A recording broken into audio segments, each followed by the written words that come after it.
ان المنافقین یخادعون اللہ، یقیناً منافق کوشش کر رہے ہیں اللہ کو دھوکہ دینے کی۔ یہ سورہ بقرہ کے دوسرے رکوع میں بھی آیت آئی تھی۔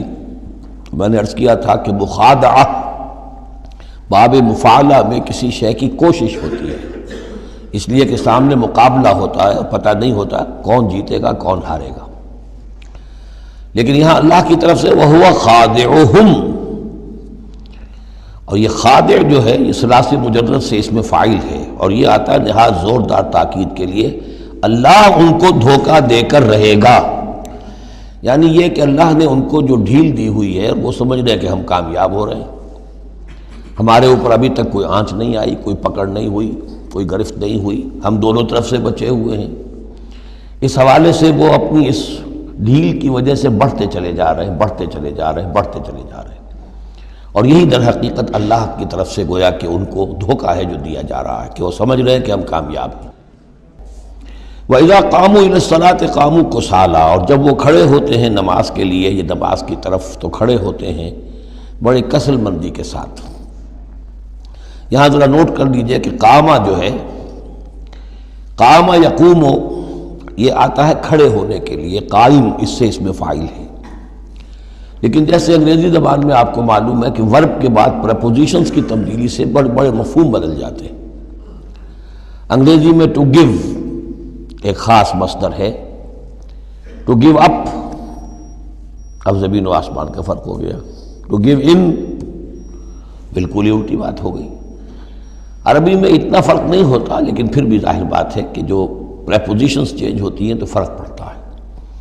اسی لیے میں نے کہا تھا قام اعلیٰ الرجال قوامون علی النساء، اس میں حاکم ہونا، سربراہ ہونا، کسی کے حکم کا نافذ ہونا۔ قام الی، کسی شے کے لیے کھڑے ہونا، کسی شے کی طرف کھڑے ہونا، کوئی کام کرنے کا ارادہ کرنا۔ وَإِذَا قَامُوا إِلَى الصَّلَاةِ قَامُوا كُسَالَىٰ، جب کھڑے ہوتے ہیں نماز کی طرف تو صاف نظر آ جاتا ہے کہ طبیعت میں بشاشت نہیں ہے، طبیعت میں آمادگی نہیں ہے، مجبوراً چونکہ اپنے آپ کو مسلمان ظاہر کرنا ہے لہذا کھڑے ہو رہے ہیں۔ قام بے، ہم نے پڑھا تھا قوامین بالقسط، قائما بالقسط اللہ کی شان ہے، کسی شے کو قائم کرنا۔ تو اس طریقے سے یہ جو الفاظ ہوتے ہیں ان کے ساتھ پریپوزیشنز کی چینج سے، یہ ہمارے ہاں عربی میں اس کو جو حروف جار کہتے ہیں، ان کے اضافے سے بہت اضافی معنی پیدا ہو جاتے ہیں۔ یراؤن الناس ولا یذکرون اللہ الا قلیلا، وہ لوگوں کو صرف دکھانے کے لیے کھڑے ہوتے ہیں، اور حقیقت میں جو ذکر الہی جو نماز کا اصل مقصد ہے، اقیم الصلاۃ علی ذکری، وہ انہیں نہیں حاصل ہوتا، مگر بہت تھوڑا سا، کسی وقت کوئی واقعتاً اس بے دھیانی میں بھی ہو سکتا ہے کوئی آیت جو ہے وہ بجلی کے کڑکے کی طرح کڑک کر اور ان کے شعور کے اوپر کچھ نہ کچھ اثرات پیدا کر دے، الا قلیلا، بہت ہی شاذ۔ مذبذبین بین ذالک، یہ اس کے مابین مذبذب ہو کر رہ گئے ہیں، کفر کی طرف یا ایمان کی طرف، یکسو نہیں ہو رہے۔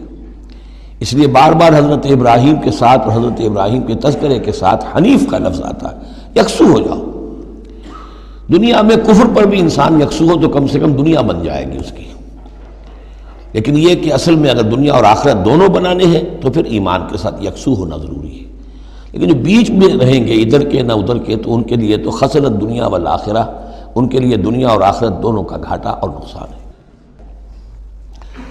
لا الہ الا ولا الہ الا، نہ تو یہ ان کی جانب ہے نہ ان کی جانب ہے، نہ ان کے ساتھ یکسو ہیں نہ ان کے ساتھ یکسو ہیں، نہ اہل ایمان کے ساتھ مخلص ہیں نہ اہل کفر کے ساتھ مخلص ہیں۔ وَمَن يُضْلِلِ اللَّهُ فَلَن تَجِدَ سَبِيلًا، اور جسے اللہ ہی نے گمراہ کر دیا ہو، یعنی جس کی گمراہی پر اللہ کی طرف سے مہر تصدیق ثبت ہو چکی ہے، پھر اب اس کے لیے فَلَن تَجِدَ لَهُ سَبِيلًا، اس کے لیے اب کوئی راستہ نہ پاؤ گے۔